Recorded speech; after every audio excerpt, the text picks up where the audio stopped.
So these will be graphs that, in general, have very strong connectivity properties. We talked about a little bit formally last time. And the good news is that although we, of course, could get strong connectivity by having tons and tons of edges, like the fully connected clique, that in general, these properties don't actually require that. And you still can get things, graphs with good expansion, even with quite low sparsity. For example, something like a linear number of edges in the number of vertices as opposed to quadratic. Okay, so kind of keep in mind you have things like this and things like this that are strongly not an expander. Okay, and there are a few different ways that we define this. For example, one notion is edge expansion. So here we're talking, I'm sort of going to be glossing over, not going into full detail, but remember we're talking about families of graphs. And this property that we're interested in, where n is the number of vertices, is for any small enough subset. So we're going up to half of the size of the whole vertex set. What is the fraction of edges going outside of this set as compared to the number of vertices that are inside the set? That's this expression right here, okay? In general, we want this to be large, and the requirement as this family of graphs is that, in particular, this ratio does not tend to 0, okay? So it's bounded above by some constant epsilon. And sometimes we'll say that this is an epsilon edge expanding graph family. Okay, another completely different looking definition has to do with the linear algebra. Okay, and this is, so the matrix is coming from the adjacency matrix of the graph. And we can talk about the eigenvalues of this adjacency matrix. We showed on the board that D, if you're a D regular graph, D will always be an eigenvalue. And in fact, it turns out this is the largest eigenvalue. And a graph will have large, what's called spectral expansion or spectral gap, if the second highest eigenvalue is significantly smaller than D. Okay, so these two topics, these two notions are sort of loosely connected, certainly in a moral sort of sense and in very concrete bounds between the two different parameters. But they're not always exactly on par, and we'll actually see an example of that in a little bit. Okay, and the last thing in terms of definitions we saw was for the special case of bipartite expanders. Okay, so this, recall a bipartite graph, this means that you can split the vertices into two sets, this left side and right-hand side, such that you only have edges going across between an L vertex and an R vertex. Okay, and this alphabet soup of parameters here, so NMD, this is N is the size of one side, M is the size of the other. And we're saying that this is a D left regular graph. Okay, so each vertex here has exactly D neighbors. And this gamma and alpha, so take a second, try to recall in your mind before I give you the answer, what were these things? Okay, well, this is actually describing how good of an expander this is. And it says, this is the case if for every subset S on the left-hand side that's not too big, okay, how big? Up to gamma fraction of the whole left-hand side. Then the size of the neighbor set of this S is going to be expanding out, and at least alpha times the size of S. Okay, so this really is, if alpha at least is bigger than 1, this is getting bigger. Okay, so I want to actually, before I get to the main topic of today, which is going to be applications, I want to revisit some of the questions that came up, actually quite interesting. I dug a little bit deeper and I have some answers. So one of the questions that came up was, is this computationally hard or is this easy? And yes, what I said was it was a little bit off, but indeed, so this is a correct statement, that the following problem is, in fact, co-NP hard. Okay, so the problem itself, the input is you're given some description of a graph, let's say with n vertices. Note that this is polynomial size, the representation. And you're also given some value, some epsilon greater than 0. And your challenge is to tell me, is this graph at least epsilon edge expanding? Okay, so let's take a deeper look at this. First of all, why is this a co-NP problem at all? Okay. So think about it a little bit. How can I certify, how can I give you a short description that you can check that this is not an expanding graph, that this is not epsilon expanding? What's some small representation of this? What does it mean that you're not epsilon expanding? Well, in particular, it means you have some set S that doesn't have enough edges coming out of it. Okay? It does not have epsilon times the size of S, many edges coming out. Okay, so this is like my certificate. This is sort of, if you guys are familiar, so NP is the language where I can give you a certificate that something is in the language that you can verify in polynomial time. Co-NP is sort of the opposite in the sense that there's some sort of short certificate I can give you, you can verify that this is not in the language, that this does not satisfy this property. Okay, so this is the short witness. And now, okay, so now comes to the tricky question. Wait a second, why doesn't this sort of conflict with what we've seen? Because, for example, if I give you, this deregular graph, I can take that matrix and I can efficiently find or at least approximate the eigenvalues. Okay, so why isn't this a problem? Because then I could see if there's a gap. And it seems to be that the issue here is that the connection is tight enough. And in particular, so for example, that maybe you'll see that there's some sort of gap, but that doesn't necessarily translate over directly to an exact epsilon for edge expansion. Okay? So again, it kind of, the connection between these two different definitions is qualitative, like morally if it's good in one, it's good in the other, but when you're really trying to get down to it, in this problem, note this is it exactly bigger than epsilon edge expanding or exactly on the other side? It's a very crisp threshold here. Okay, so this is why it doesn't violate what we said. And by the way, kind of as a side note, I got was staying up late last night reading up more about this stuff. It's very interesting. There is an interesting literature kind of on the other side. So for example, suppose I don't need to know, I don't want to know exactly the edge expansion, but I want to sort of approximate, is it very high or very low? Okay, and it turns out that there are ways of doing this. And in fact, there's what's called property testing algorithms, which means that you can kind of do this without even viewing the whole graph. You can kind of sample pieces of the graph and give some sort of a, indication of whether you're going to be very high or very low. Okay, but the guarantees are that if you're actually somewhere in the middle, then this output doesn't really tell you anything. It could be wrong. Okay, so any follow-up questions on this? If it goes deeper, I might not have the answers, but I'd be happy to find them as well. Mm-hmm.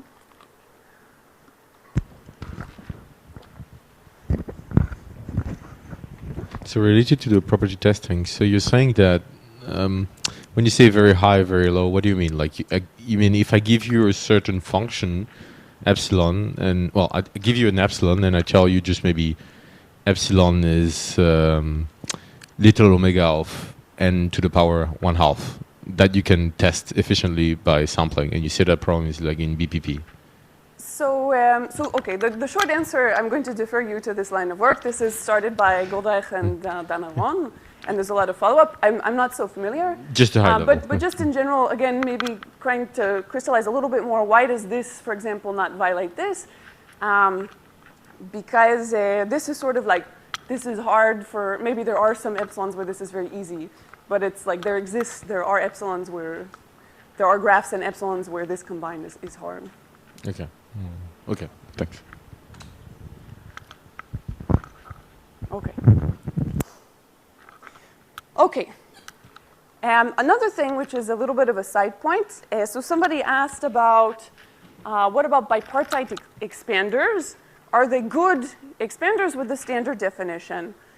And I'll say a few things about this, but one thing that I want to start out by saying, so let's consider this notion of the spectral gap, okay, for a bipartite expander. And let's suppose, kind of to get ourselves in the regime of the standard, let's suppose that we're regular on both sides. So every single vertex has exactly d neighbors, okay? Now, so recall, I've got this is the adjacency matrix, some bipartite graph. Remember, I have this is like maybe the left side and the right side, and left don't have edges between them, and same for R. Okay, so take a look at this. remember that we're D-regular, and we're D-regular on both sides. So that means that I have D1s in each column here and also each row, which means the same over here. Now, we know at least one eigenvalue of this matrix.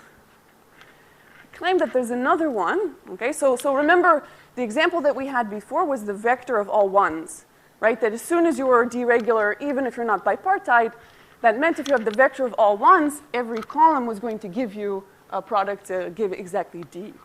Okay? Now, the claim here is that there's another vector, another fishy vector here, that is not, so it's not in the same direction as the all ones vector. So this is an independent eigenvector that also has a clean eigenvalue. Any thoughts on this one? All ones and all zeros, like split in half? So I also thought it was going to be that. It doesn't quite work. So suppose you take all ones and all zeros. The problem is that, it's sort of like an opposite of an identity matrix. So then you get all zeros first and then all ones. So it does go in a different direction. But this is the right idea. For example, suppose something like this. Okay, so first sanity check. This is certainly not, this is independent from the all ones vector. Now, what do we get with this product? In each of the first parts, I have ones up here. That gives me 0, and negative ones down here. What does that give me? I know you guys are thinking it, you're just not saying it. Good, minus D, excellent. Okay, so that's what I get for all of these. Now over here, I have sort of the flipped. So the first part is giving me ones, a positive contribution of D, and down here I'm getting 0. So the vector is sort of reversed here. It's times D, but actually times negative D, which means that there's another eigenvalue, negative D, that has, remember when we're talking about the second highest eigenvalue, we're only talking about absolute value, so don't care that this is negative so much. This has magnitude D. What does that mean about the spectral gap? 0. Okay, so this is not so relevant for anything else I'm going to say today, but I thought it was very cute, so I wanted to share that. I think maybe a combinatorial way to view this is that if you take a random walk on a bipartite graph, then after an even number of steps, you're in the same group, and after an odd number of steps, you're in the other group. And Good. Of course, Good that's I think kind of equivalent to what you're saying with the negative eigenvalue. Yeah. Good, that's a good point. Mm-hmm. The chain is all the time going against the net. You can do the chain perfect. Okay. The last thing I think that I want to follow up on, which is also not so relevant for today, but going back to the zigzag product. So just to kind of be more refined, what is the actual definition, which I did not really actually give you? Okay.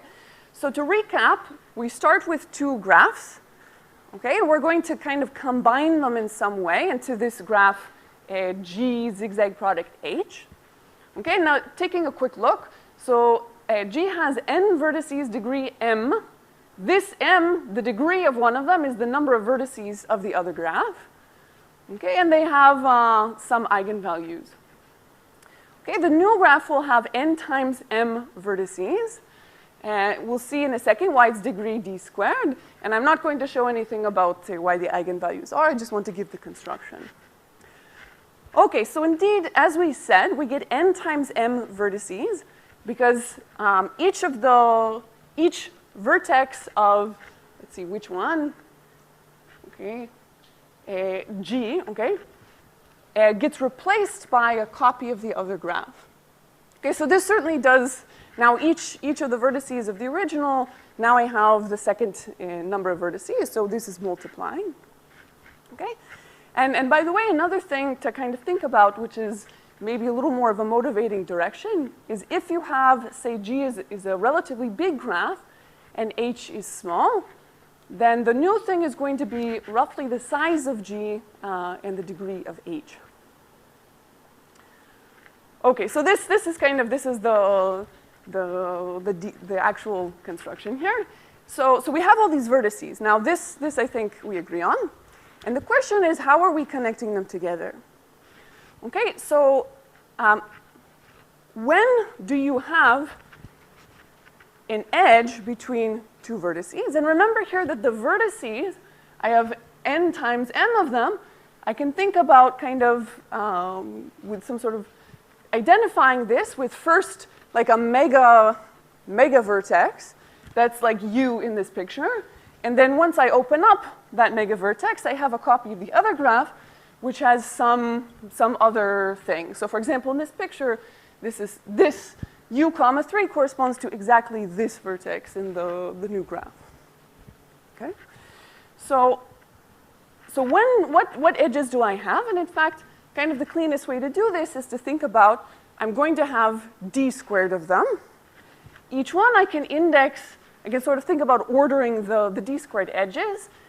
So each I and j that's between 1 and d, I have the I comma jth edge from this vertex. Okay, so now you guys are ready to start traversing this graph a little bit. How do we determine this new vertex? And this is where the name comes to be, a little bit of zigzagging. Okay, so we start right here. The first thing that we do, looking at our initial point here, we're going to zig inside the small graph. And which step, so how do I know which of these to step to? Okay, we'll take a look at, I'm interested in this I comma j, and we'll take the first part. So this is the ith neighbor of 3 in this H cloud. Okay, so I'm assuming that all the original graph vertices, that all the original graph neighbors are ordered as well. So there's such a thing as the ith neighbor of 3. Okay, so let's suppose, for example, that we do that, and that takes us to 2. Okay, that's here. Now we're going to do a zeg. This is a larger step, which is going to take us from one of these clouds to another cloud. How do we know which one? Which one do we go to?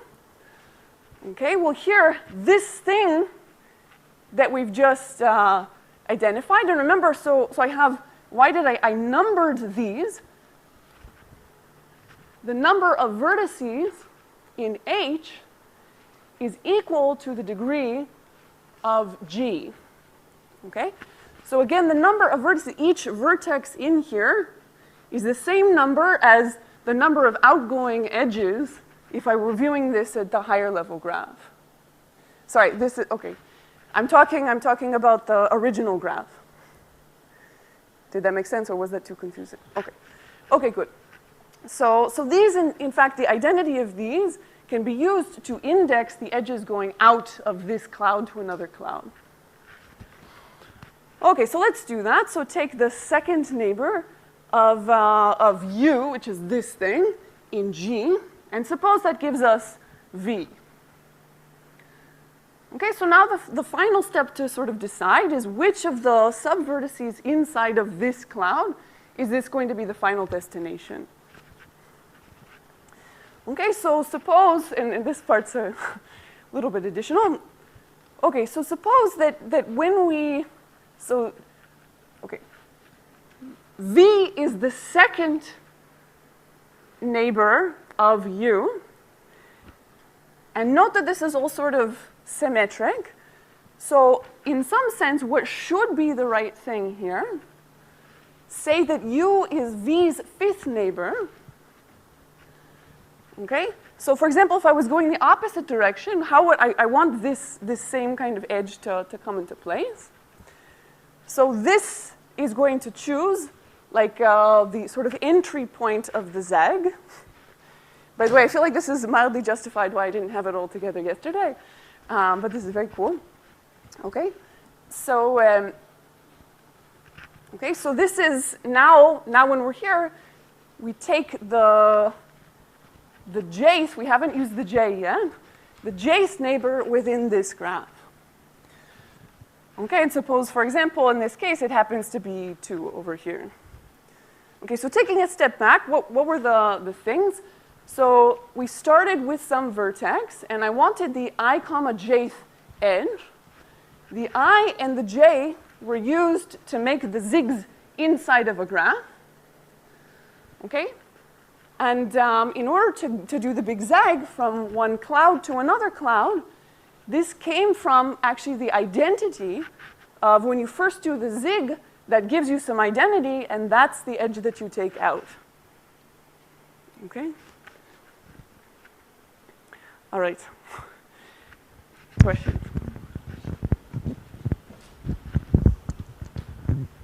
So the final new edge will be between U3 and V3? Okay, good. So what is the final edge, right? It's from U3, and then the final one will be V comma 2. So, good, okay. And so this is like in the new graph where you have n times m vertices, these are the edges. Maybe a couple comments, just high-level comments about this, and then I want to move on. So one thing is that, for example, why is it the case that we now have d squared edges? Okay, well, so the new edges, the actual edges that we're putting in, essentially each,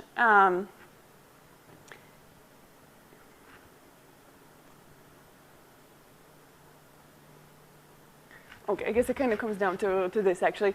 Okay, so sorry, let me say a slightly different comment then. One thing is that whatever the degree was of the outside graph, okay, not the inside graph, but the outside graph, this was D, and note that each one of these things sort of has exactly one of those edges, a different one of those edges that it takes for its zag. It's one kind of final thing I want to say. Okay. In this case, one more question.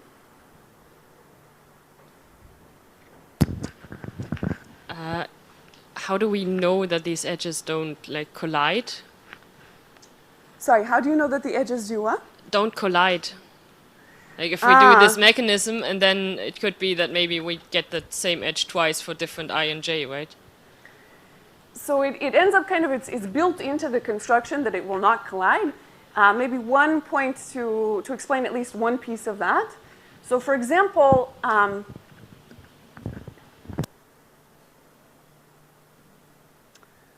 okay, I see. Yeah, you're right that you have to be a little bit careful, I guess, about like the ordering of the vertices. You want it to be that the ordering of the neighbors in the original graphs need to satisfy a certain property. But as long as you have, they need to be, yeah, so for example, these need to be ordered so that you don't have two of them having the same thing. Let me think about this. Okay, I would need to actually think about it a little bit more. But it works, though. Trust me, at least, or trust them, which is more more plausible in this case. Okay. Anyway, so this actually has nothing to do with what I want to say today, but I wanted to at least give a little bit more information about it. Okay, so let's get started with the actual topic of today, which is going to be trying to take this foundational stuff, this theoretical notions of graph expanders, and to try to give you a little bit of a highlight in different areas of where do these come into play. Okay, and I ended up doing a little bit more of a higher level survey to give you some ideas of things. And this, so a little bit of your future, what you're going to get. So I want to talk briefly about a number of different things, starting with a candidate construction for one-way functions due to Decoding. I'll talk about sort of stepping outside of cryptography. I'll talk about a construction of error-correcting codes with good properties, expander codes. Also, in general, this is more of an algorithmic type of thing of how you can use expanders for some form of de-randomization, or at least saving on randomness. And in a related topic, which is much more connected to cryptography and distributed protocols, of this universe reduction due to Bracha. And at the end, I want to close up. I want to say a little bit about some of these connections. So all of this are basic things in the field, and I want to take this opportunity to tell you a little bit about how some of this fits in with my own research. So this is the plan. Okay, so starting out, the first topic is a candidate construction for one-way functions. This is due to Odette Goldreich. And so it takes the following structure. Okay, so we're going to define a function that's parameterized by two different things. One is a graph and one is a predicate. The first graph here is going to be a bipartite graph, and I want it to be, so I've swapped it 90 degrees, okay? I want it to be bottom regular. So every single vertex at the bottom, even though my picture doesn't have it, should have the same degree. Okay, and the second part is going to be a D-ary predicate. Good, so given such a thing, we define a function. Here, the input, it will be m bits, where m is the size of this top vertices. And the output will be n bits. You can already start seeing where this is going, I think. Okay, so how do you define, suppose that I have some input, like this bit string. So each output bit is going to be defined, say this one here, by looking at the d neighbors of this thing. Remember, we're d regular on the bottom, so everybody has exactly d neighbors pointing to d bits of the input. Okay, think about these as ordered. And the output for this function position right here will be taking those input bits, these guys, and applying the predicate. Okay? So for example, if the predicate were just taking the XOR, you would just XOR these bits. Or the predicate could be something much more complicated. Okay, so this was a work of Odette back in 2000, where he put forth this general framework, and he conjectured that for certain choices of good predicates and graph structures, okay, actually he suggested using just a randomly chosen predicate, that this function is a one-way function. Okay, so remember, what does that mean, one-way function? This means that if I give you an evaluation on a random input, that it's hard for you to try to find the preimage of this. Okay, and this conjecture has had a lot of impact and influence. There's a lot of different places where this is used within constructions of other parts of cryptography. And there's also been a long line of work of trying to understand a little bit better when could this be secure? When is this insecure? Okay, for example, what are bad choices of predicates? For example, XOR is a horrible choice of predicate. Do not use this as your predicate here. Okay? There's certain properties, and there's actually a lot of really interesting math behind the analysis as well. But the punchline that I want to emphasize is that for a good choice of graph, this graph should be an expander. Okay, and in fact, even the Odette's paper was called Candidate One-Way Functions Based on Expander Graphs. So this was something that he had in mind from the beginning.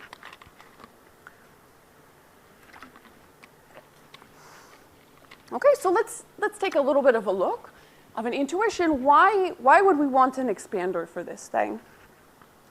Okay, remember, so the adversary's goal, he gets some evaluation of this function on a random x. And the goal is to try to somehow find a preimage that's consistent with all of these output predicates. Okay, and this is like some sort of massive constraint satisfaction problem, right? I have a bunch of bits, and I know that this predicate on those is equal to this predicate on these is equal to that, and so forth. And I have to somehow simultaneously satisfy all these things. Okay, so let's take a little bit of a look. Suppose that I look at a subset of the output bits. In order for this inversion problem to be hard, then when I look at the neighbor set of this output, okay, so note that what is the neighbor set here? This is the kind of the union, the collection of all the input bits that affect these output bits. Okay, in order for this to be secure, I want it to be the case that even for small especially for small collections of output bits, that is not the case that they only depend on a few inputs. I want it to be the case that they depend on many inputs. This makes the inversion problem harder. Okay, and to give a little bit more of an intuition for this, let me suppose kind of a really bad case. Suppose it was the case that is the same size, and that somehow now this actually contains enough information to fully determine what these bits are supposed to be. Say that there's like exactly kind of one choice of these bits for here. It could be the case for some of these predicates. Why is this bad news? Okay, well, if it's the case that by looking at a subset here, that there's only a subset there, a small subset of possible inputs, then, for example, I can split this whole massive problem into two smaller problems, okay, where one is I just ignore everything else in the world, and I just try to invert this part of the function. This is much smaller. This is a much easier problem to try to do if this, if these are small sets here. So if that's the case, then this would certainly not be secure, or rather, the security could only be as good as kind of the sum of two different pieces, kind of instead of the product of the hardness in some sense. Okay. So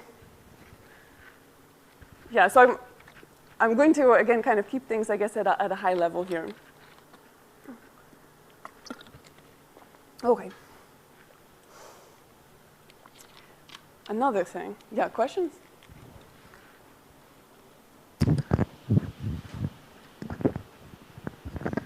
So yesterday we saw like some explicit constructions or some constructions for how to, with high probability, generate an expander graph. And I was, I guess, wondering like, what sort of requirements would we need for the bipartite expander graph in this setting? Like, I guess an explicit construction wouldn't work here. Would we need like a random bipartite graph? So note that in order to kind of define the function, there needs to be a graph that we can actually work with and everything. I don't know what are like the best explicit constructions of bipartite expanders or things of this sort. But for example, I think a lot of the time people would just sort of heuristically assume if I choose a random graph of the right degree, then this is a good move. Okay. Okay. Thank you.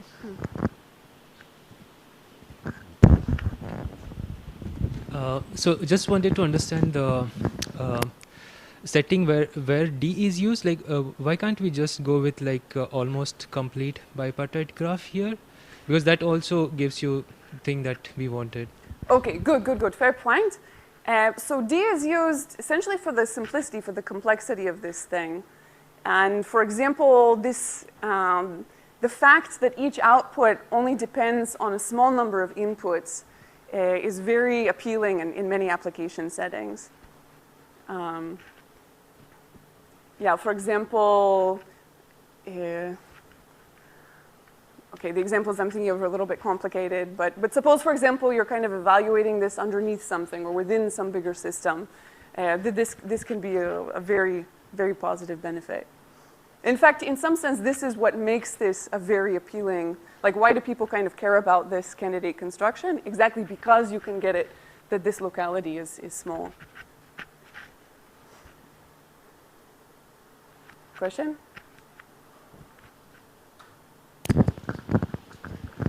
Thanks.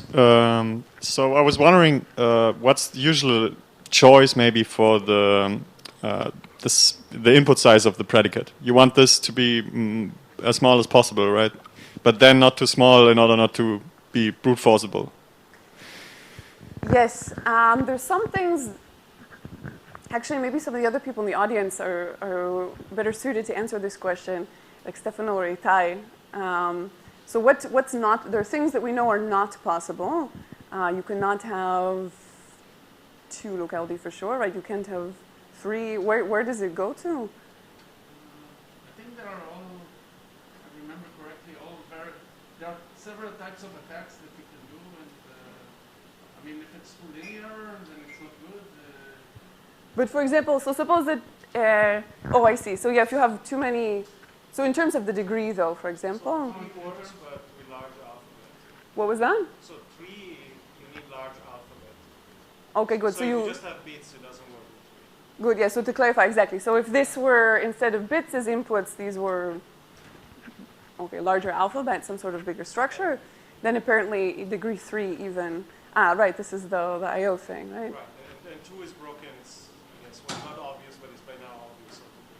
And what about, so if you do have bits, then what I think it's 5. 5? Yeah. Okay. Thanks.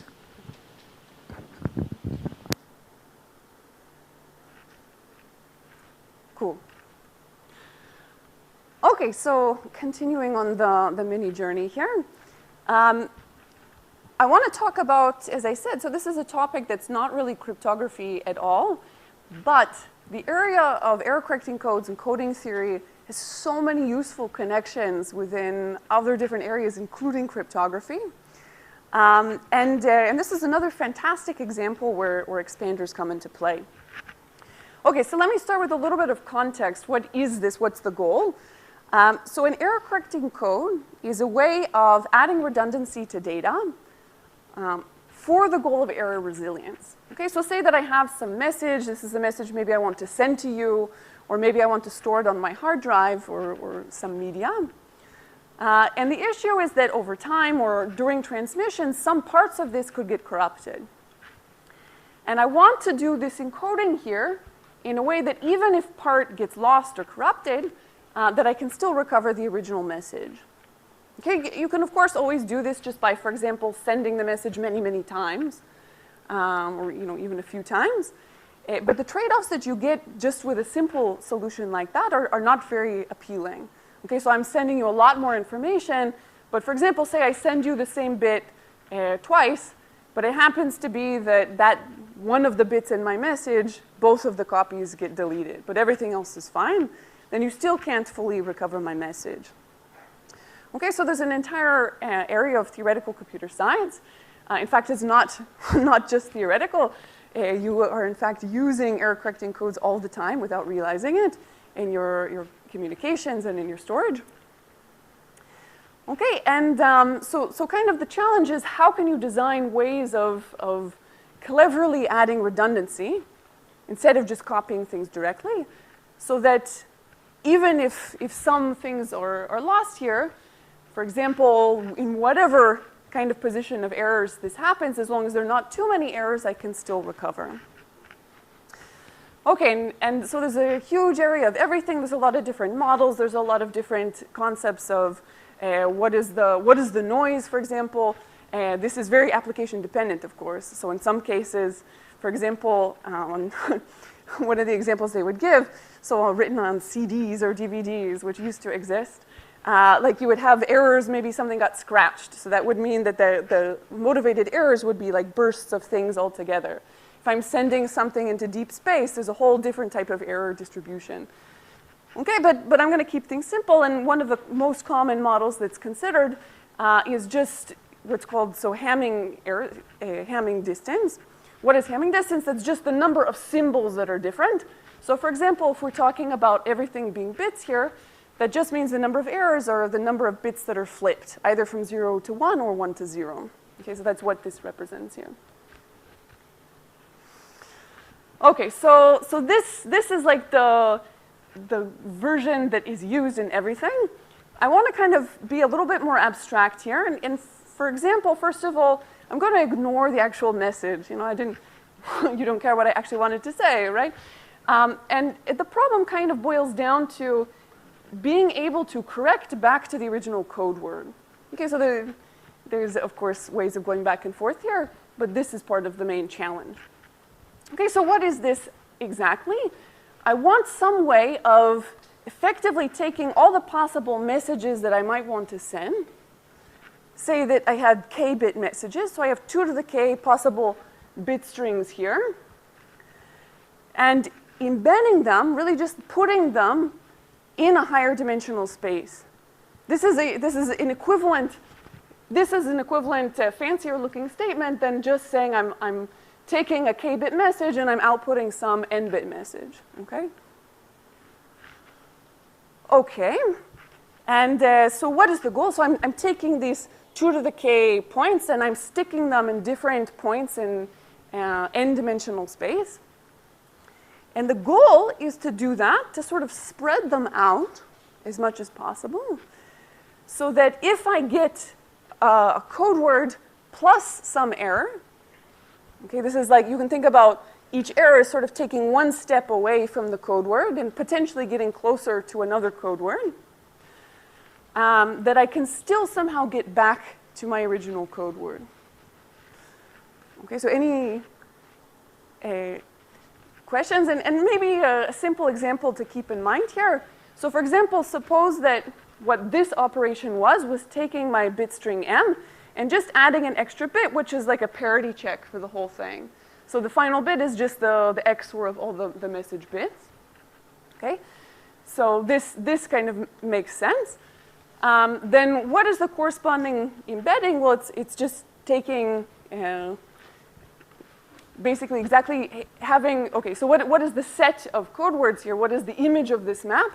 It's all of the one longer bit strings, such that if I add up all the bits, I get 0. Okay, and kind of going back to this, so in this simple case, it's something where one error can be detected, but actually you can't correct back, because you don't know if you just had this. Okay, so yeah, stop me if I can't tell if I'm being too pedantic or being too fast. Okay. Okay, so again, when you're designing an error correcting code, there's kind of 2 things that we'd really like to have. One, as I said, I want to be able to have, for the same number of messages, so this is like the number of these, I'm denoting these are like the code words, these are the points that are embedded in higher dimensional space. Beautiful, I know, multidimensional, okay? And we want to be able to kind of fit as many of these in as possible, but as far away as possible from each other. Okay, so this is some sort of like goofy sphere packing problem where our spheres don't look like, you know, Euclidean space spheres, but spheres are defined by how many bits do differ. Okay? And why is it the case that this is what we want? Okay, because exactly the motivation of this thing is that, you know, ultimately I'm going to send you some code word. I'm sending you this vector in space, but what you receive is not this because some bits were flipped and you get this other point over here. That's what you receive. Okay, so I want to put these points as far away as possible so that even if I have some bits that are flipped, I still stay closer, sort of uniquely close to the original code word and don't get too close to another one where you wouldn't be able to tell, did I send you this or did I send you this? Okay? Okay, so this is like the more combinatorial goal of like, what are the best possible things you could hope to do, just feasibility-wise. But for actual applications, another thing that we really want is that you can actually efficiently decode. Okay, so not only is it good enough that there exists a unique closest code word to what you've received, that's great, but if you have to run an exponential time to figure out what was that message I was trying to send to you, that's not very helpful. Okay? So this procedure is self. And let me just say a few words about this. So coding theory, a lot of the time studies, for example, even just the first part. There's a lot of really interesting questions even there.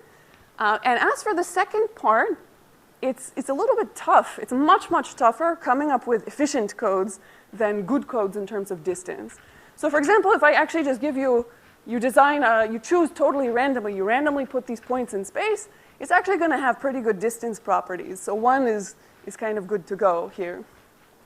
And one of the really challenging things is how to be able to efficiently decode to the extent that for example, for a random code or a random code within some kind of linear structure, that decoding a noisy code word is something that seems to be very, very hard. So hard that we actually even build crypto systems on it. Okay, so this point number 2 is much more challenging in some cases. And what that ends up meaning is that the code needs to have some kind of nice structure. Okay, and the punchline that I want to leave you in, I have another slide as well, okay? But the very cool thing is that you can do both of these with bipartite expander graphs. For those of you who maybe, I don't know if anybody's heard this, is LDPC codes. This is low density parity check codes. If not, never mind. But this is sort of a special case of this that has good structure. Okay, so what is this actual code construction? And the description is quite simple to describe. Okay, so the code is parameterized by a few things. Indeed, as you might expect, a bipartite expander. Okay, here the left-hand side. So this is the expanding. I'm expanding, remember, from left to right, as we had before. The left-hand side will have n nodes, n vertices. Okay, and remember, so k from my previous slide was like I had 2 to the k points that I was embedding into space. So in order to get that, I'm going to choose my r to actually be n minus k. We'll see in a second why that's the case. Okay, so what I'm going to describe is how to determine from all the possible length n binary vectors which of those vectors are code words in my code and which ones are not. Okay, this is exactly the way of telling you sort of remember I'm embedding these points in space. And the ones that say yes, that is one of my code words, like one of my dots on the previous slide. Okay, so to do so, I take my candidate vector. This is my 0, 1 to the n vector, x here. And I check on the right-hand side. Okay, so for each right-hand side vertex corresponds to a parity check constraint. In order for this to be a code word, needs to be the case that all of these constraints are satisfied. And we're satisfied here as 0. 0 is good. Okay?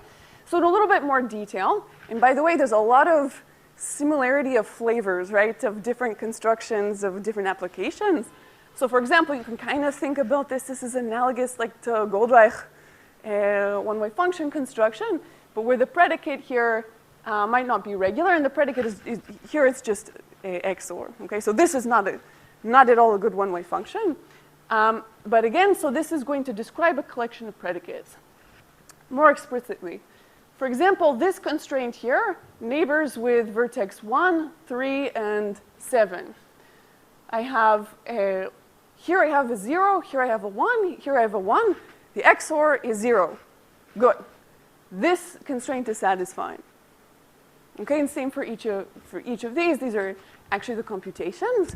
So in particular, the fact that I have ones here means that this is not a code word. Okay, any questions about the definition of the code?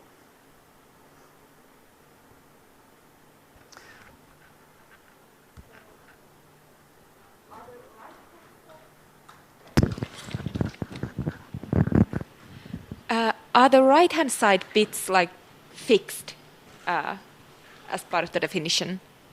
So, okay, so maybe actually the animation is exactly sort of how things are defined. So the graph is fixed. This is like we're choosing all together. This graph, this is going to be our code. Now I have some vector, and I want to know, is this an actual code word I'm considering or not? Then once this actually induces these numbers. Okay, so I've computed these numbers from this as a value. And the fact that I have at least one, I have 2 of them in fact, means that this candidate, this is not a code word. Right, all right, so it's just like fixed to all zeros, kind of. Oh, like the... in the definition. Oh, you mean yeah. I see, like the good vector, is that... Right. Yes, yeah. just all zeros. Thanks. And there's a reason for that. Because, for example, that implies that the code will have a linear structure. If I have two code words and I add them together, like I XOR them symbol by symbol, it will also be a code word. Why? Because what the parities here will be the sum of the two parities, which will stay 0. So for example, this is a useful property. Right, cool, thanks. Sorry, I don't quite understand the structure. This on the left are the code words, but the one on the right are the words, right? So at some point you have to choose a word and then code it and get a code word. I don't get to see how this is done. Okay, so let me maybe clarify something that might have been confusing. So think about these are gone. I'm not talking about them anymore after this slide. I'm just talking about code words. So this over here, this is not like a message that is getting encoded. This is just like I have something, and now this is purely computed as a function of, this is just like, did you satisfy this check? Yes. You can even think about it, it's not like bits, it's like yes and no, even. And your code word only if all of these are approved, they're all yes.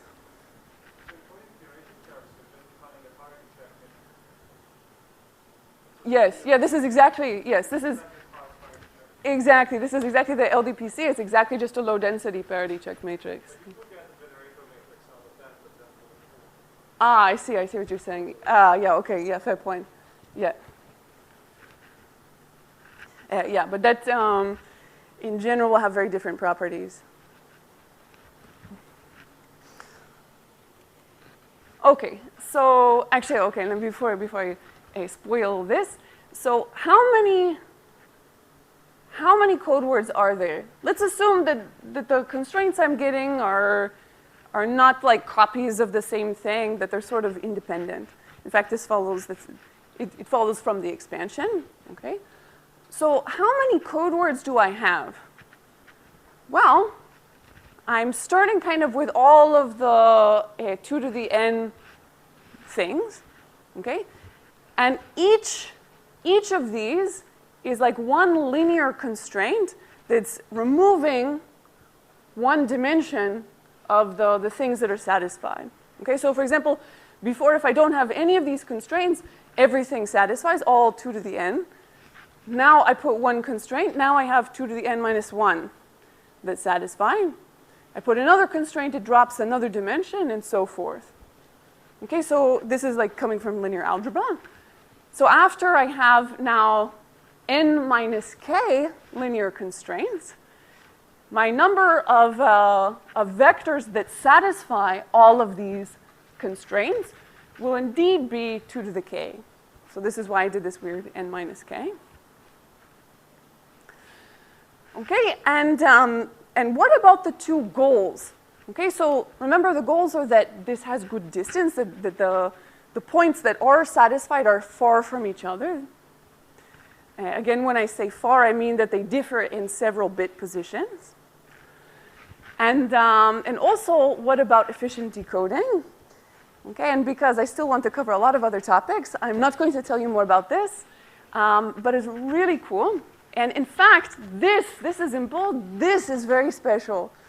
Okay, so this, in fact, holds because this is sparse, that there's a way of efficiently decoding up to some distance of errors in linear time. Linear, like I have n here, so it will take me order of n time to correct these code words. This is amazing, and let me just kind of give you a high level, what is this belief propagation idea? So roughly what happens is as follows. I start with a candidate code word, and my goal, I'm going to iterate step by step, and in each step, I check, first of all, is this a code word? Okay, if it's a code word, we're done, right? If not, then in this step, I'm going to choose one bit to flip here. Okay? Then I'll recompute, is that a code word?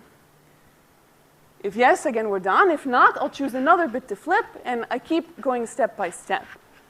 And the question is, how do you choose which bit to flip? And the idea is to think of these as votes. Okay? So if I'm a satisfied constraint, this is like one positive vote for each of the neighbors of this vertex. If I'm unsatisfied, this is like a down vote for the neighbors. Okay, it doesn't necessarily mean, right? It's not necessarily the case that these are, it could actually be that most of the neighbors here are good or whatever, okay? But this is sort of the approach that's taken in the algorithm. So how you would choose what is the first bit I'm going to flip, you would see, well, which of these bits has the most downvotes from the constraints? That is, which of them has the most unsatisfied constraints that they're neighboring with? Okay, and you can actually go through and do the full analysis. I do this in my coding theory class. And prove that if you start not too far away, in a formal sense, depending on the parameters, of course, of the expander, then you can actually, you will correct. And it's interesting because it might be actually that your first guesses are wrong. It could be that you're flipping a correct bit and you're accidentally going farther from the word, but you can prove that ultimately you will get correct. Okay, so this is about the decoding algorithm. And as I said, so the decoding algorithm, the efficiency comes from the fact that this is a sparse graph. That you can kind of, the runtime depends on how many things do I need to, for example, update when I flip a bit. I need to update all the neighbors of this thing. And I have to keep iterating in this way. The expansion of this gives us the fact that these are far in space. And you can actually prove that, for example, if I had two different code words that were too close, that were very close, okay, then you can kind of analyze. So two code words that are very close. As I said, this is a linear code, so their sum is also a code word. And their sum has very low weight. There's very few ones because there are very few positions where the original two code words differ. And then you can derive a contradiction, ultimately, by taking this small set of ones here and showing that you're actually going to end up having some unsatisfied constraint. Okay, but this is what I'm going to leave it at for now. I got a short question. In the formula on the left, I don't see where we're using this small r. Could it maybe be that the XOR should be equal to small r instead of 0? This small r is just representing, the small r's are like these things. Mm-hmm. So it's just an index, really. It's saying, so it's being used for defining the parity checks. So it's saying, for example, for this vertex, little r, I need that the neighbors of this vertex sum to 0. Okay, but that doesn't match to the picture as far as I can tell, because the vertex 4 in the right-hand side, I think if you add them up, they'll be 1 in sum, which is the weight of the fourth node in R. Wait a second. So here, I think it should be, ignore the numbers here. The numbers here are irrelevant. Yes. Okay, so here, if you look at this, it happens to have 4 different neighbors. This one has one of its neighbors is this thing, which has a 1 in that position. This has a 1, this has a 0, and this has a 1. So the sum of the 4 bits is 1, which is why there's a 1 here. Right. This is the XL, what this represents is, so here R is like going over all the vertices over here, and it's saying for each of these vertices, if I sum the neighbors going back this direction, like this is the, so for example, these 3 things are the neighbor set of this vertex R. Okay, thanks. Another question? Maybe a higher level question. So are there practical code-based crypto systems based on expander graphs in the literature?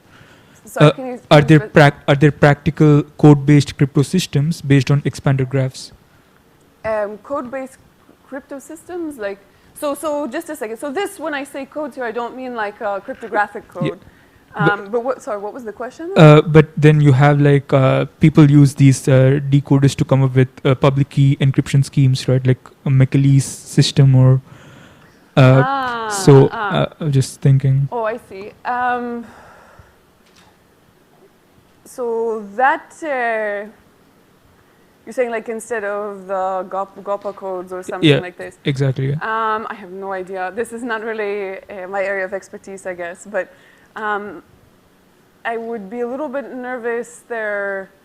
Don't think that they are practical. Yeah. I don't think that the practical purpose system is. Naturally, the fact that you can decode is not good for pre-programming. Right? Yeah, So that's, you have yes. kind of, mixing, I mean, the requirements here are contradictory. Thanks. Yeah, but yeah, so it does have other types of applications exactly where you, I think hardness I don't know so much of, but yeah, but for, yeah, okay, I'll leave it at that. Okay, oh, final more questions here, sorry.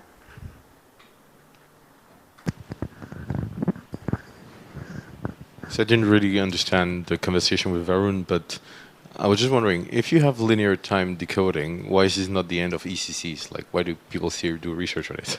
Why isn't it somehow it's really Why is this not the end of ECCs? Like, why do people still do research on it? Ah, okay. Why is this not good enough? Like, what can you improve? Yeah, there's still a lot of different research and things. I think, for example, so as far as I know, there's still a lot of open questions. Like this is not the optimal distance rate types of trade-offs, for example.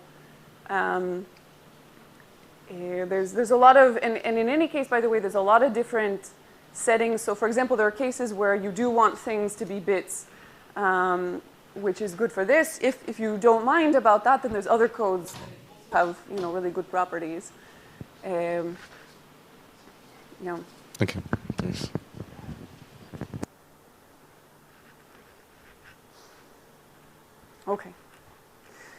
Okay, so shifting again. So another application, as I said, this is kind of high-level forms of de-randomization. I'll give just one simple example. So suppose that we have some randomized algorithm that succeeds with decent but not amazing probability, okay, say 3/4. And for simplicity, let's say that so I run this algorithm on some randomness, and let's suppose that we know if we succeeded or not.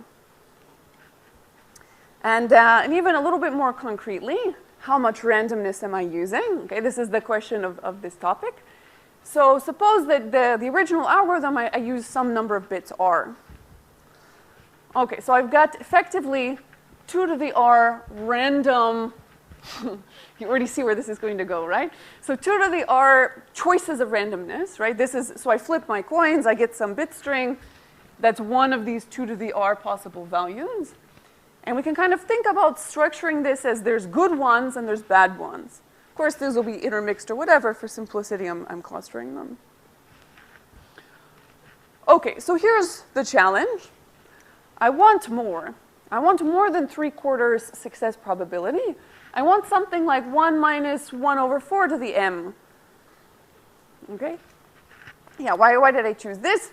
Okay, well, I chose this expression here because one simple way of achieving this is to simply run the algorithm m times. Okay, run it the first time, I have, probability 1/4 of failure. Run it the second time independently with fresh randomness, I have an independent 1/4 probability of failure. Okay, so the probability that I failed in both is 1/4 squared. And this continues for the m. Okay, so this is good, but of course, this requires a lot more random bits. Why? Because it's very important that when I'm running this a second time, okay, well, for example, if I run it on the same random bits, I'm going to get exactly the same answer. And the only way that I can guarantee this 3/4 is if I'm taking totally fresh randomness. So how can we do this with fewer random bits?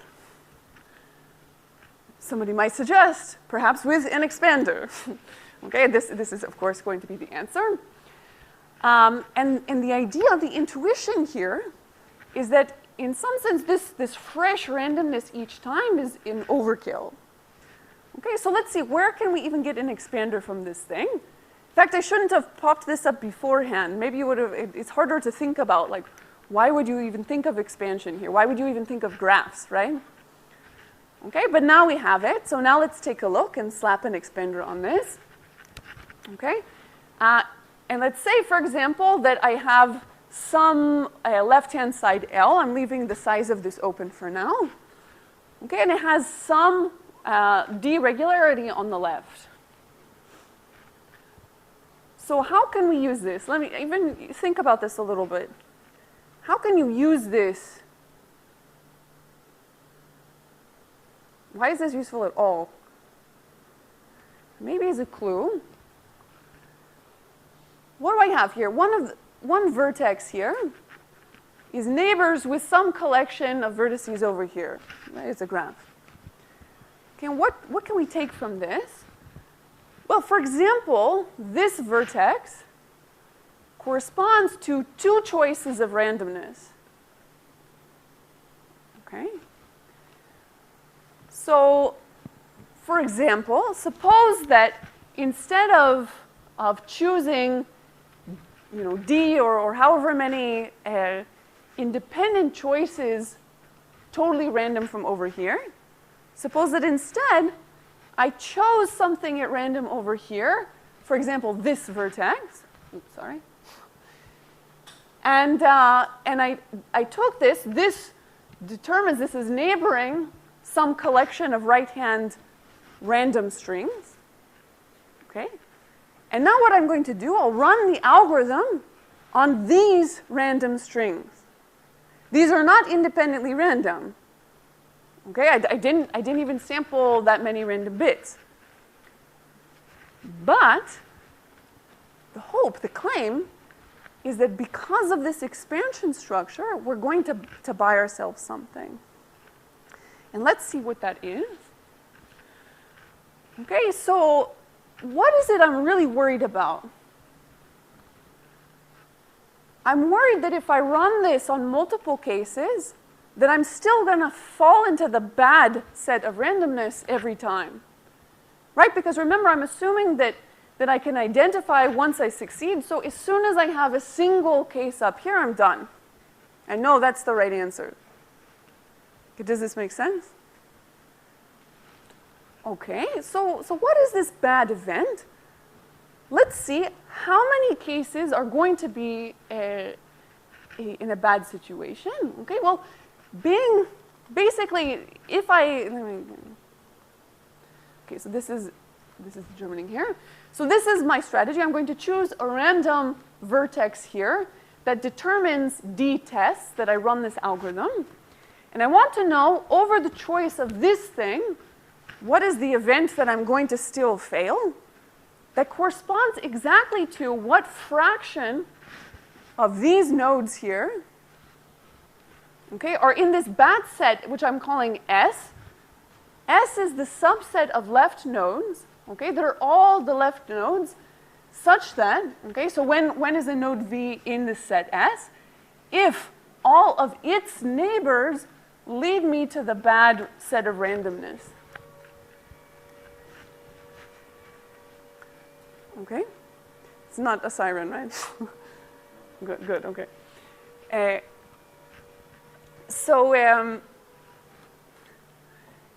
so first of all, does this make sense? Again, because, so if I'm not in this set, then by definition of this set, that means I have at least one neighbor going into the green set. That means that when I take the collection of randomnesses, at least one of them, when I run with that randomness, I get the right answer, and I can tell I got the right answer. Okay. So, good. So the failure probability of this new algorithm corresponds exactly to 1 minus this bad event. Okay, where I randomly choose here, and what is the probability that I fall into this set? Okay, where all the neighbors are in the bad. Okay, and the point is that because this is an expander, one of the consequences of the structure of this graph, okay, is that there are very few, it will be very few vertices here that have all of their edges. Okay, sort of intuitively think about it as, you know, in some sense, the expander graph is exactly mirroring. It has the properties of like a random graph. So it would not be the case, for example, for a random graph that you get this hit here very much. This is sort of already the amplification. So do all expanders work? You mean you cannot choose one adaptively for a certain algorithm to make it fail? So where it comes down to, the exact parameters of the expander come into what is the size of L, for example, that you would have, and what is the D, and what is the size of S. So I'm not actually going through and doing calculations for these things, but depending on kind of how good your expander is, for example, you'll get better amplification versus not. But aren't you transferring a bit the randomness here? That in Sorry, order, say that again? aren't you moving around the randomness to randomizing the algorithm? Okay, good. So in some sense, yes, but okay, so you can kind of view it exactly as like, well, for example, if I randomly choose this graph, then I'm done. And the point is that, yes, it works for a random graph, but also works even if you explicitly fix an expander graph, which doesn't need to be randomly chosen. Always or with some probability? So, okay, either you could think about you sampled it, but now I can use it for all time, for example. I don't need to do it for every single problem I'm trying to amplify. Or, for example, there are explicit constructions that don't need randomness of these things. So in a way, they have to be, like the expander has to be independent of the algorithm. Sampled independently, no?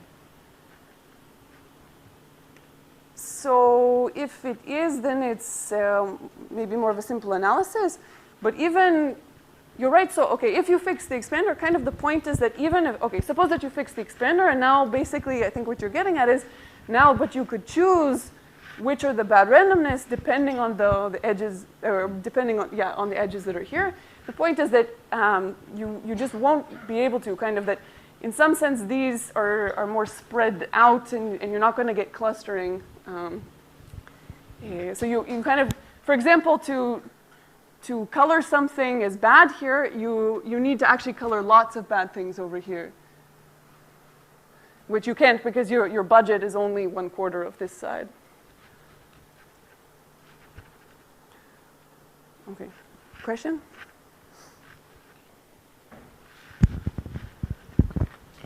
Yeah, so you showed this for one-sided error boosting, basically, right? Does this also work for two-sided errors?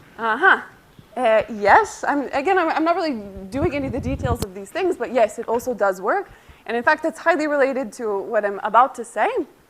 But the short version is that, so instead of defining this set as like, so this is a bad node if all of its edges are here, now you would define a bad node if like more than some fraction of them are here, for example, and then you could take a majority vote or something like this. Okay? Okay, so actually, any more questions about this application before I move to the next? Okay. Okay, so this is the final of the first part of these kind of zipping around with different applications. In fact, all of these focusing in particular on bipartite expanders. Okay, and now I want to kind of come back toward cryptography. We're going back in this direction. Suppose I have the following situation. Okay, I have two protocols for whatever you like. Think about these as like n-party protocols. Okay, and these protocols are resilient to some fraction of bad behavior. But the two protocols have two different trade-offs. Okay, so the first one is good. It handles, say, a third corrupted parties, but it's expensive. The cost is the number of parties is large, linear, or whatever. Okay. On the other hand, my other protocol is very cheap as a function of the number of parties, but it only supports, it can only kind of protect against a small fraction of corruptions. What can we do? And in fact, what I'd really like to do is to somehow be able to combine these two things to get the best of both sides. In particular, something like a cheap protocol that handles much more corruptions. Okay, maybe not exactly up to 33, but almost there. At this point, there's no doubt, right? What's about to happen? In some orientation or something, there's going to be an expander graph. Okay, and this approach, this goes back to a work of Bracha, actually in the context of leader election, but this idea appears all over the place in lots and lots of different follow-up works and protocols and so forth. Okay, and the idea is as follows. We are indeed going to build a graph. In this case, there's a little bit of a different structure. Okay, on the bottom, on one side of the graph, I am lining up all of the parties in the real protocol. Okay, so here I'm thinking about the number of parties is capital N. This is the real number of parties for the protocol we want to run. Okay. On the other side, so think about this as now, I'm not going to bother with constant degree or trying to really, really push this. Say, for example, the degree of this is some polylogarithmic in capital N. Okay, so here C should be strictly bigger than 1 for the analysis to go through. And what is this corresponding to? Okay, I purposely made these vertices sort of blob-like. And the reason is because we're going to interpret these as defining subcommittees of the parties. Okay, and note, by the way, so the degree here is big on each side, so each party is also in multiple committees. Okay? Good. Now, I ultimately want to be able to protect against 30% corruptions. So let's say whatever happens, there's some whatever 30%, for example, say this 30%. And let's take a look, what does that imply about the committees?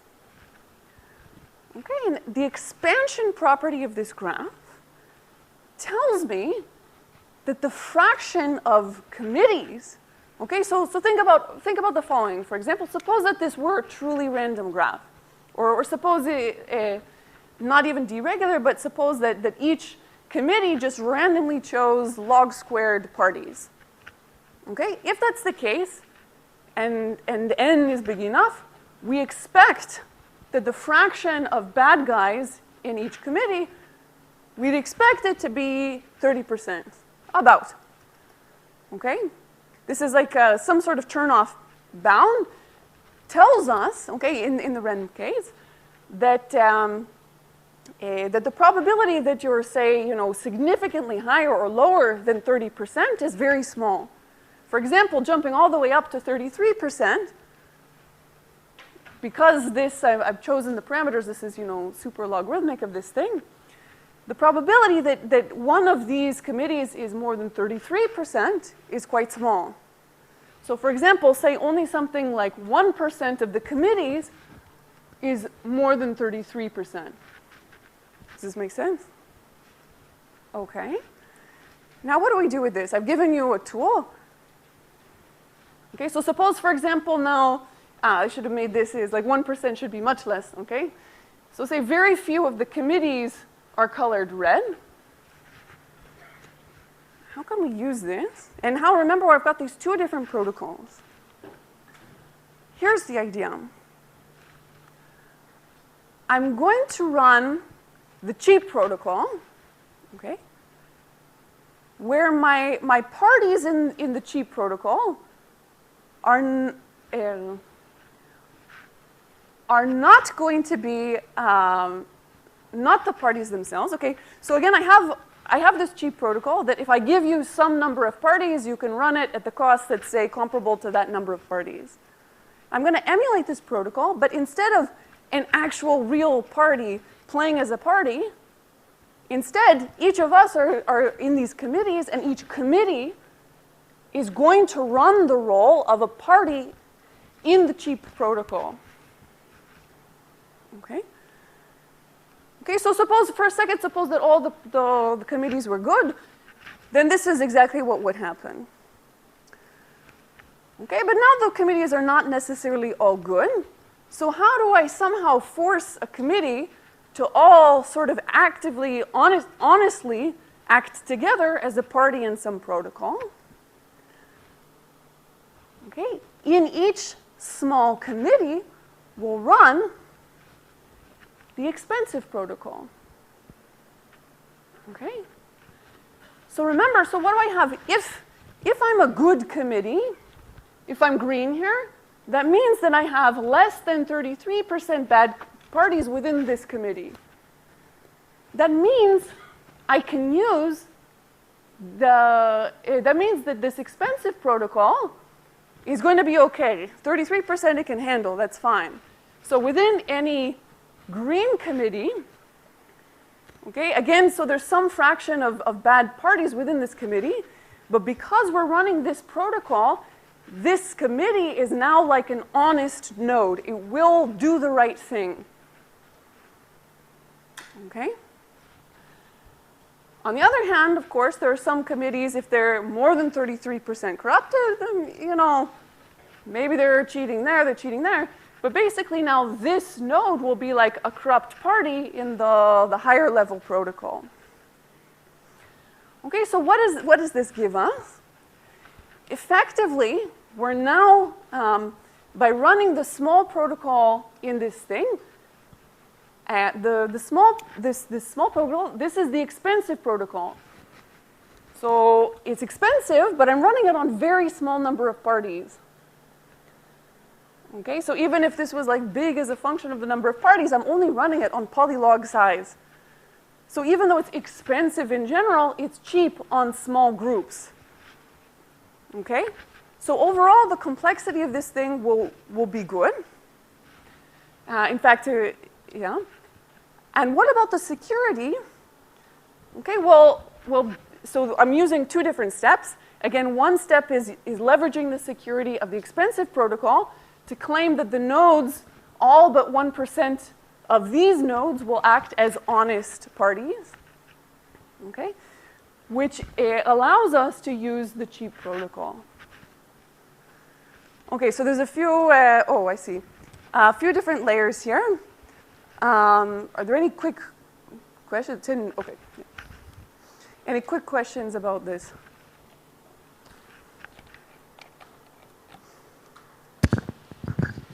So we are talking about static corruption here, right? Not adaptive. Yes, Yeah, yeah. yes, that's it. Yes, yes. Actually, you know what? This can even, again, this is another kind of question like before. I think actually this is okay. I think this is still actually okay. But but remember, in order to, that's fine, you can corrupt committees, but in order to corrupt a committee, that means you have to corrupt 33% of the neighbors. And then the question is, can you somehow find 30% of the bottom? For example, actually, you know what, in this case, it's not like electing. In fact, the protocol knows this in advance, so you can corrupt as a function of this graph. They're still kind of tying the hands of the adversary combinatorially. That's true, but I'm not saying that all the committees are good. I cannot guarantee that for sure.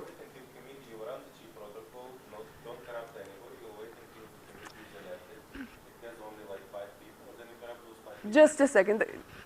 Okay, the committee has polylogarithmic many people, so, and it's a combinatorial thing. It's not a problem. There's no waiting to elect it. I'm telling you, before we run the protocol, these are the committees. So there's not an adaptivity issue actually in this case. So, yeah, apparently I'm really running low on time. But again, it's just that it doesn't matter. Like, I know who I want to corrupt, but there's no good choice. There's no choice that will allow me, because of the expansion, exactly because of the expansion. So everybody's honest. So you elect committee, everybody's honest. You have 5 honest people as a committee. No, this is, just a second. Let's take it offline because it's a little, yeah. Okay. Okay. Okay, so in the remaining chunk of time, I at least want to give you a little bit of a flavor of some of the stuff that I actually do, which is related more to this kind of stuff, and how this connects in many interesting ways to expander graphs. Okay, so because of lack of time, I'm going to go, probably skip over a little bit, but a main area of my research is in secure multi-party computation. So here, these are designing protocols that allow, say, each of us have some secret input xi here. And we want to design protocols across all of us, speaking back and forth, such that for some public function f, at the end we learn f evaluated on everybody's input, but nothing else. And this is even if some of the parties are acting adversarially. Okay, so for example, suppose everybody has their salary or something like this, and we want to learn who has the most money, but without revealing any other information. Okay, and kind of magically, it's the case that you can do this for any function, assuming you either have an honest majority or certain computational assumptions. But if you look at the protocols, so I'm interested, of course, in many things for today, especially in graphs. Okay, and I want you to take a look at the communication graph that's induced by these protocols. And the short version is that for almost everything that's out there, from the beginning and decades of advancements in research, it was almost always assumed that everybody will talk to everybody else. In fact, like the first thing that you typically do is you take your input, you secret share it, and you send out a share to everybody else. Okay? So in the small scale, that's maybe not such an issue. In a bigger scale, these fully connected graphs become a little bit intense. Okay, and so there is kind of one exception to this, where, back in the 2010s or so, even a little bit before this actually, people asked the question, suppose that we don't have the luxury of a fully connected graph. Suppose that there exists a graph that's not fully connected, and we have to do secure computation on that. Okay, so it turns out that unfortunately, unless your degree is very high, like the number of corruptions, then you can already just corrupt around somebody. You can isolate an honest party, and you're kind of, in bad shape. So the best thing that you can hope to do in these cases is something called almost everywhere secure computation, where almost everybody gets the right output, but some people might not. Okay, so this is a model where it's like a fixed graph, and then corruptions can happen as a function of that, and then you have to deal with it.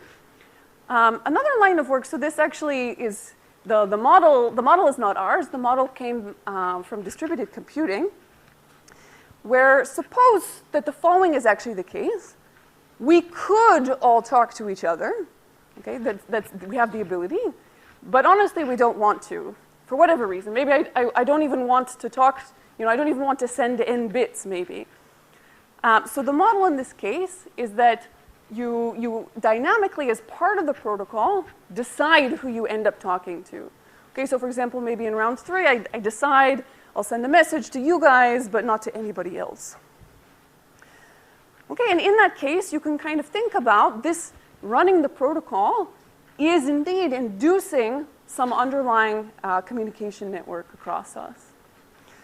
And one of the things that you can ask is, what is the degree of this graph? Okay, so this is going way back. This is a work together with Stefano and Shafi Goldwasser, where we defined this notion exactly of communication locality. And so kind of part of this direction, and one of the we did is we showed that you can actually do MPC, general secure computation, of course with different settings and so forth, but with the locality being polylogarithmic in the number of parties. And opening up just kind of a little bit, peering in a little bit at what do these protocols look like. Well, one of the underlying tools that we use is almost everywhere leader election tools. And I just want to show you this graph. Because this probably looks a bit familiar, and in fact, what ends up happening, this is within this line of work, these protocols, that ultimately we want to somehow be able to choose a good committee or choose a leader and this part would actually be this part requires static corruptions via some kind of like tournament of step by step, where each of these will indeed be a bipartite expander up to some point. So these graphs really float around everywhere.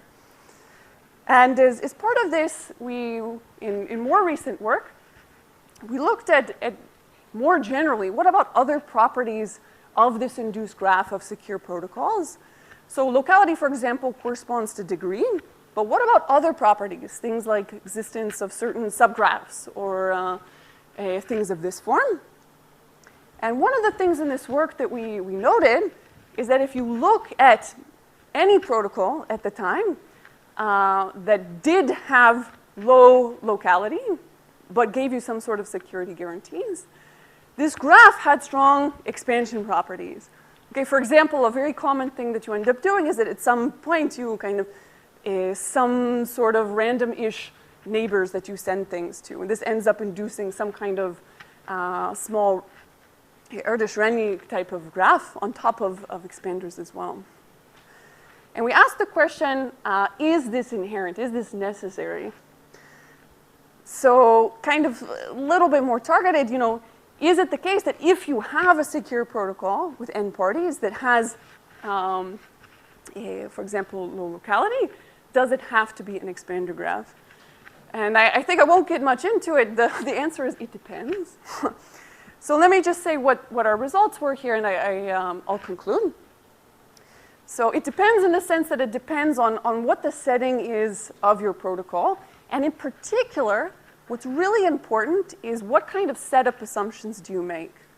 Okay, so on one hand, suppose that we assume a public key infrastructure, that each of us has some sort of secret key and we all see each other's public keys.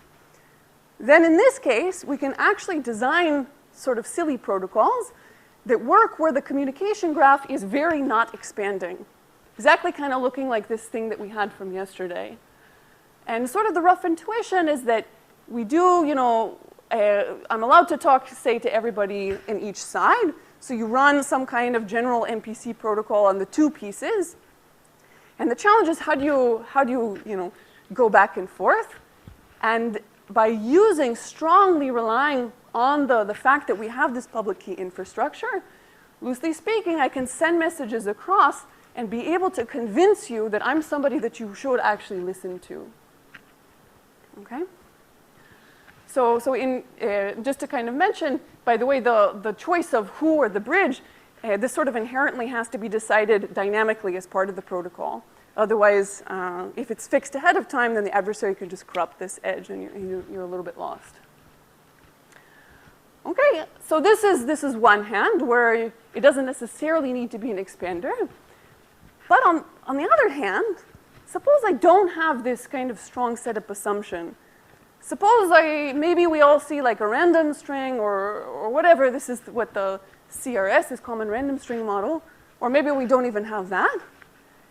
And in that case, in the setting with adaptive corruptions, we can actually show that with linear many adaptive corruptions, that actually your communication graph cannot have any sublinear cuts.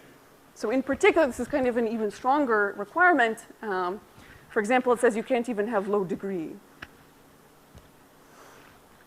Okay, so this I'm going to skip. That's a little bit too much information. And let me leave it on this mystery note about expansion in protocols, and instead summarize. Okay, so we saw a few different applications today, including candidate one-way functions, error correcting codes, de-randomization techniques, and this world reduction, universe reduction types tools, and a little bit of a flavor of some stuff that I spend my life sitting around and thinking about. And really what I want you to leave here with is just the tool, a new tool in your toolbox. Remember expander graphs. Remember bipartite expanders. Remember that they have the good properties of random graphs, but that you can do this with sparse, okay? So they have good properties of random graphs or of highly connected graphs, but there are few edges, okay, they're sparse, and you can even have explicit constructions of these things. Okay, so this is really where I want to leave it, and thank you very much for your attention.